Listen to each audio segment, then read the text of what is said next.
Ha? May sasabihin ako sa'yo, huwag ka magalit. Ba't magagalit agad?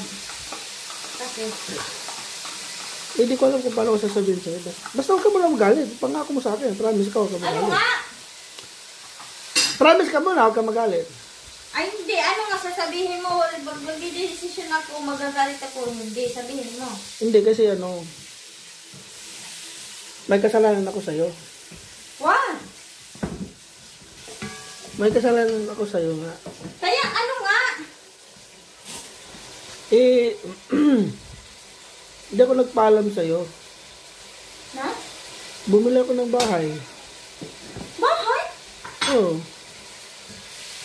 Paano ka bumili ng bahay? Kasi kanina, may pinuntahan akong tinignan kong bahay, papagawa, magpapipintura. Ngayon, nandun rin yung agent. Binili mo? Nandun yung agent. Makinig ka muna. Nandun rin yung agent. Tapos sabi ng agent, mas maganda daw bumili ng bahay ngayon kasi mura lang daw ngayon ang bintahan ng mga bahay gawa ng resisyon sa New Zealand. Mga tao nagbibinta ng bahay. Ang tapos? Ayun, nasilustok ako. Paano ka magbili ng pera? Paano ka magbili ng ng bahay? Wala ka naman pera. Di yung savings natin, ginamit ko. Ano ginamit mo? Ba't hindi ka nagpaalam sa akin?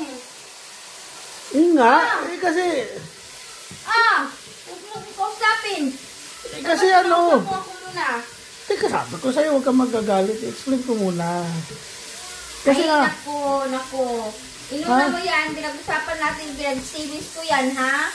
Hindi nga ako nagbabakasyon dahil hindi ko ginastos yan. Nakalimutan ko yan ako.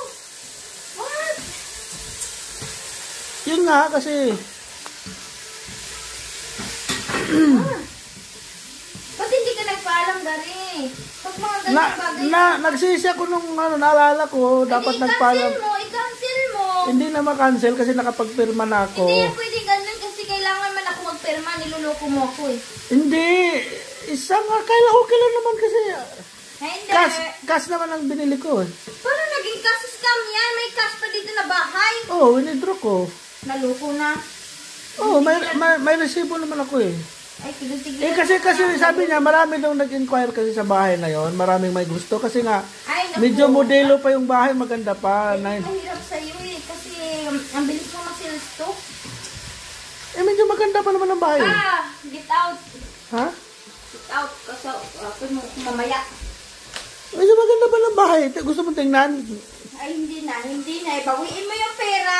Hindi na nga mababawi. Pagkasya ko yan. Hindi na nga mababawi. Nakapirma na nga ako. Gusto mong tingnan? Tingnan mo muna kasi. May picture ako dyan para makita mo kung worth it ba talaga yung pera ko. Wala sa usapan natin. Ba't kailangan ko tingnan? Wala sa usapan natin yan. O tingnan mo nga muna ha. Makakonvince kita. Maganda pa nga yung bahay. Diba? Itong bahay natin luma. Pangit. Para makukonvince kita. Tingnan mo muna. Nag-i-scam ka dyan. Wala namang ganyan na May picture ako. May picture ako dito. Teka lang. Tingnan mo muna kasi yung picture mo. Mamaya na. Tingnan mo muna kasi yung picture para masabi mong tingnan mo muna.